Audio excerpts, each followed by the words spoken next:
నమస్తే, welcome to I news. గతంలో ఎన్నడూ లేని విధంగా 2024 టీ20 వరల్డ్ కప్ లో ఈసారి 20 జట్లు పాల్గొంటున్నారు. 12 సభ్య దేశాలతో పాటు మరో 8 అసోసియేట్ దేశాల జట్లకు కూడా వరల్డ్ కప్ లో ఆడేందుకు ఐసీసీ అవకాశం కల్పించింది. ఈ ఒక్క ఏడాది మాత్రమే కాదు, రానున్న మరో 3 వరల్డ్ కప్లలో కూడా 20 జట్లు పాల్గొనున్నాయి. అసలు ఎన్నడూ లేనిది ఇన్ని జట్లకు ఈసారి ఎలా అవకాశం వచ్చింది అనేది ఇప్పుడు ఆసక్తికరంగా మారిన అంశం. ఇన్ని జట్లు పాల్గొనే మెగా ఈవెంట్ ఎన్ని దశల్లో జరుగుతుంది అనేది మరో ఇంట్రెస్టింగ్ టాపిక్. ఇన్ని జట్లు పాల్గొనడమే కాదు, ఈసారి ఎన్నడూ లేనిది అమెరికాలో ఈ వరల్డ్ కప్ జరుగుతుంది. అసలేమిటి రహస్యం? Let's watch the story. అంతర్జాతీయ క్రికెట్ మండలిలో ప్రస్తుతం 12 దేశాలు మాత్రమే ఉన్నాయి. గత టీ20 వరల్డ్ కప్ లో ఆడింది 16 జట్లే. కానీ ఈసారి వరల్డ్ కప్ లో 20 జట్లు పోటీ పడుతున్నాయి. ఇంత పెద్ద సంఖ్యలో జట్లు గతంలో ఏ ఫార్మాట్ వరల్డ్ కప్ లో కూడా పాల్గొనలేదు.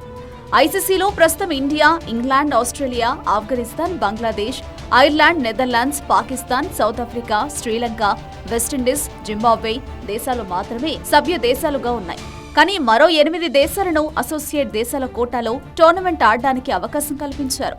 వాటిలో America, Canada, Papua New Guinea, Scotland, Uganda, Oman, Nepal, Namibia దేశాలున్నాయి.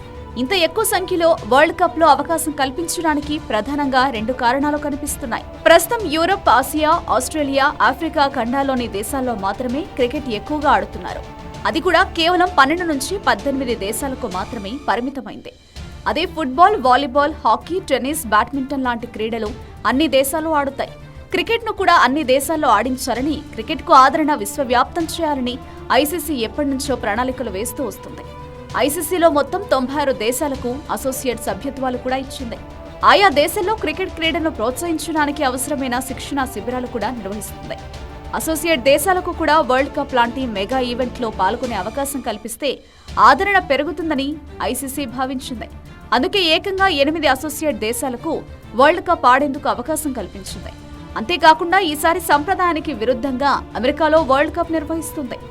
కొత్త ప్రాంతాలకు క్రికెట్ను విస్తరించాలనే ప్రణాళికల్లో భాగంగానే కొత్త జట్లకు అవకాశం కల్పించినట్లు, కొత్త ప్రదేశాల్లో ఈవెంట్లు నిర్వహిస్తున్నట్లు ఐసీసీ చెప్పింది.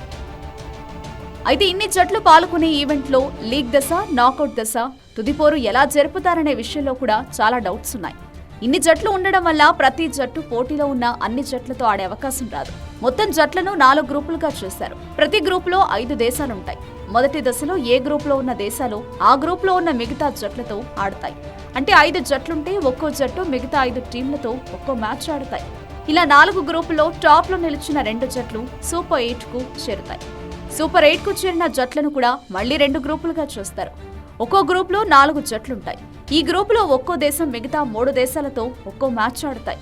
ఈ 2 గ్రూపుల్లో టాప్ 2లో నిలిచిన 2 జట్లు సెమీఫైనల్ వెళతాయి. జూన్ 2న ప్రారంభమయ్యే టోర్నమెంట్ 29 జూన్న జరిగే ఫైనల్తో ముగుస్తుంది.